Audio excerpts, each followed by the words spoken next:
for us Catholics, that must be an ongoing encouragement because God, in His own way, would make Himself available.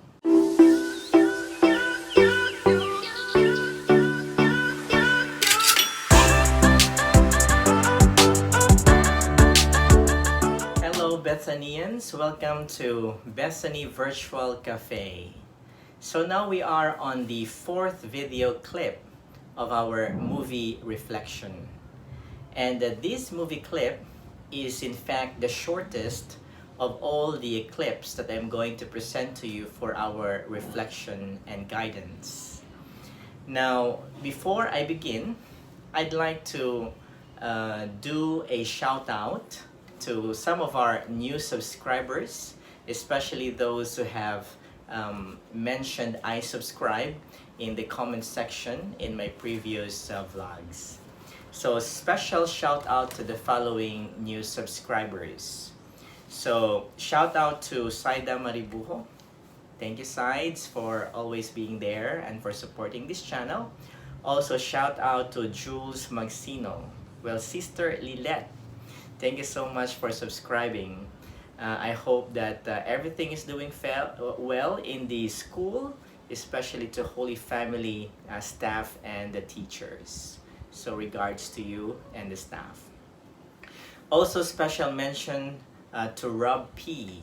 Well, thank you Rob P for forwarding and referring my channel also to your group and to your friends. It will really mean a lot to me as I try to grow this channel. Also, a shout out to Ofelia Villones and Marife Capile. To date, we have around 62 subscribers. So, congratulations to us, although that's not that many, but we're getting there slowly. And thank you for all your support. So, it is interesting to note that at the very beginning of this clip, you're going to see both Socrates and Dan in a bar. And that is interesting because it would seem to contradict a part of the movie early on, which I'm going to mention as I explain it to you. But for now, I'd like us to look closely into the clip and try to listen carefully to the words that they are saying, especially from Socrates' side.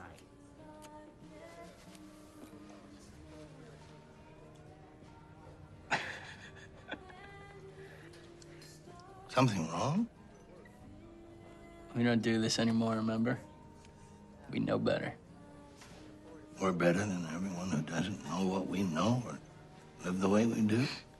Is that what you mean? Not better, maybe. Smarter. There is no better.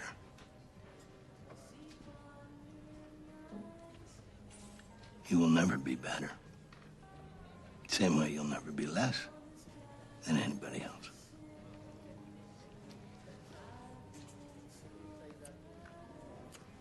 The habit is the problem. All you need to do is be conscious about your choices and responsible for your actions. Is that why out of all the people you could have taught, you chose me? You done flattering yourself? You chose me. Why should I believe you? You taught me yourself to only listen to my own intuition. How do you know that I'm not your own intuition speaking to you right now? You mean maybe I made you up?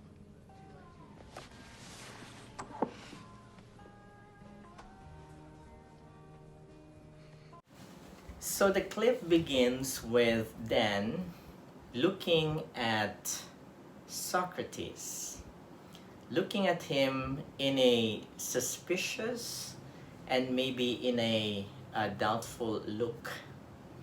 Why is that? Because they're there in a bar and he sees Socrates in fact drinking at the same time smoking. Why is that? Because if you put this in the movie in its proper context, prior to this incident, he asked him to keep away from drinking, from smoking, and even from sex. He was asking him to stay away from all of these things, to empty his mind, to empty himself from the trashes that keeps him away from reaching his goal. But here they are in a bar, drinking and smoking. And so Dan began by saying, well, we know better, right? We know better, then why are you drinking? Why are you smoking? And then he said these very interesting words. He said, there is no better. You will never be better. Same way as you'll never be less than anybody else. You'll never be better. You'll never be less than anybody else. That seems to be a bit negative, don't you think? But if you look at it more closely, I think he's also trying to tell us something good and positive in these words, because he recognizes, or Socrates recognizes, the uniqueness in each individual, in each and every one of us. For God, however, we are a masterpiece. We are great, and we could become great by His help, by His grace, by His almighty hand. But then again, we could be a better version of ourselves. And Socrates would move on to say that it is the habits that at times define us to become the best or the worst version of ourselves. Well, what are habits? Habits could be two things. Habits could be good. So a repetitive good habit or action is a virtue. And a repetitive bad action or habit is in fact a vice. So early on in the film, Socrates forbids or is discouraging Dan to do vices, because simply the good habits or the virtue, if we use the church lingo, would help him reach his goal, while the vices or the bad habits would keep him away from that goal. Now, let's talk about a Catholic practice that we do each time we celebrate the Lenten season. And I'm referring to the practice of fasting and abstinence. Well, it's not Lent, but it would be nice to put it here in order for us to get a better perspective on why we do those things. Well, fasting and abstinence is detachment from worldly things. It is a habit or habitual action that enables us to focus our attention to something more important, especially to charity, to generosity, to exert and to use our resources, our energy to do something good. And that is a wonderful practice, because it allows us to humble ourselves, to forget ourselves, and be very able to think about the needs of our brothers and sisters.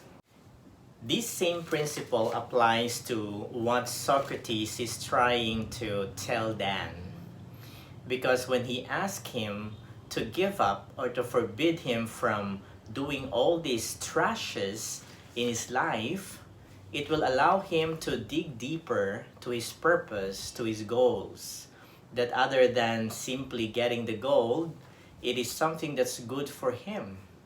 It is something that would help him get a better perspective at life, get a better perspective at what he's going to do from here on, even after he earns or gain the gold from the Olympics. In the last episode of this movie reflection, I made mention about some of the learnings we have from the pandemic. And in that last episode, I made mention about community as a necessary tool and as a necessary group of people that we need to help us go through the challenges of the pandemic. Now, relevant to what we're reflecting in this part of the movie or the movie clip, it would also be wonderful to realize that other than the community, we also have the capacity for resilience.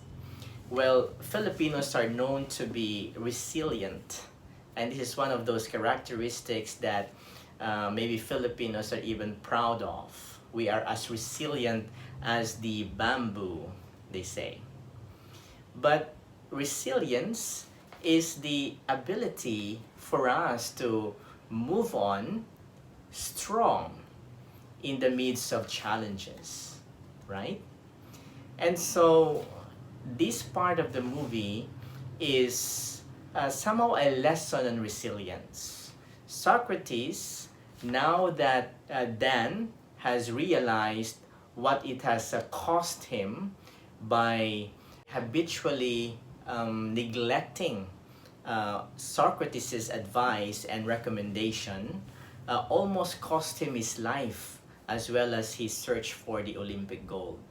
And so at this point, Socrates is giving him encouragement that regardless of your condition right now, even though it seems hopeless at this point to move on with your life, you can still do something good. You can still be resilient. There are still tools available to enable you to become the best version of yourself, right? And for us Catholics, that must be an ongoing encouragement, because God, in His own way, would make Himself available, because He provides us with His grace, He provides us with His love, He provides us with His care, that He walks with us. He assures us that no matter what happens, He will be there for us. And so Socrates is like telling Dan, you were able to take out the trash. You were able to give up the things that would keep you away from achieving your goals. Now, take responsibility for your actions. Take responsibility for both good and bad habits that you have done in the past. And you can rise up strong. You can rise up better. You can still become the peaceful warrior that you are meant to become.